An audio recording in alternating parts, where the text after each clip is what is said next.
বিজেপির আজকে যে ডেপুটেশন গাংনাপুর থানায় ছিল, আমি দেবগ্রাম অঞ্চলের সভাপতি হিসাবে আমি একটা কথাই বলতে চাই যে সারা ভারতবর্ষ জুড়ে, বিশেষ করে মণিপুর, উত্তরপ্রদেশ লাগাতার যে গণধর্ষণ, এটা সবাই জানে। আবাল বৃদ্ধ বনিতা সারা ভারতবর্ষের মানুষ সবাই জানে যে ভারতবর্ষে কি চলছে। মণিপুরে তো নারকীয় গণধর্ষণ চলছে। উত্তরপ্রদেশে যে যোগীর রাজ্যে যা চলছে সেটা মানুষের সমাজে বলা যায় না। আর বিজেপির মুখ থেকে বাংলা আমাদের পশ্চিমবাংলার যে কিভাবে চলবে, পশ্চিমবাংলা কিভাবে থাকবে, বিজেপির মুখ থেকে এটা মানায় না।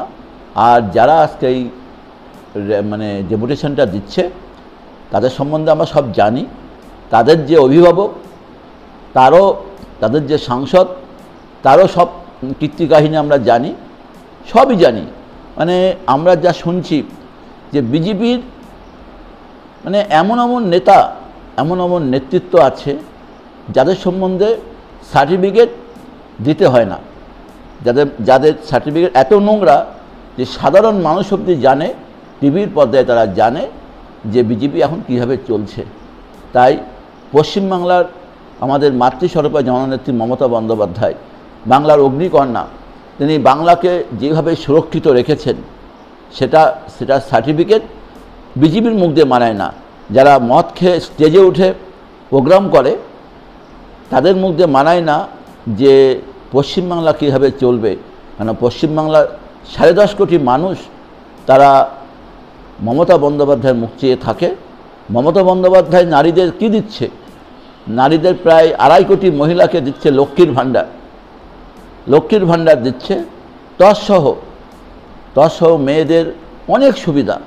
আজকে দেখুন যে মাধ্যমিক পাশ করার পরই বিভিন্ন রকম স্কলারশিপ পাচ্ছে, এটা ভালো ইনসেন্টিভ পাচ্ছে, যা দিয়ে সে আরও উচ্চশিক্ষা লাভ করতে পারছে।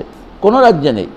মোদির যে সমস্ত রাজ্য আছে, নরেন্দ্র মোদির যে সমস্ত রাজ্য, যে গুজরাট, তারপরে উত্তরপ্রদেশ, এই দেখুন না গুজরাটে যে ঘটনাটা ঘটলো, আহমেদাবাদে যে প্লেন দুর্ঘটনা, এটা যদি আমাদের ওয়েস্ট বেঙ্গলে হতো এতক্ষণে তছনছ হয়ে যেত। কিছু হয়েছে? কিচ্ছু হয়নি। এর মধ্যেও তো থাকতে পারে অভিসন্ধি। তাহলে ওদের মুখ দিয়ে মানাবে না। পশ্চিমবাংলার মানুষ, ভারতবর্ষের মানুষ জেনে গেছে। আর ওরা কি করে মাত্র 249টা সিট, 239টা সিট নিয়ে ওরা ক্ষমতায় এসছে। একটা পায়া হচ্ছে চন্দ্রবাবু নাইডু আর একটা হচ্ছে নীতিশ কুমার। যে কোনো মুহূর্তে সরকার পড়ে যাবে। ওদের মুখে সব বলি মানায় না। ওদের বলবেন আগে নিজেদের শুধরাতে, তারপরে তৃণমূল কংগ্রেসের পিছনে লাগবে। আমার পরিচয়, আমি সুবীর ধর, আমি সভাপতি, দেবগ্রাম অঞ্চল তৃণমূল কংগ্রেস।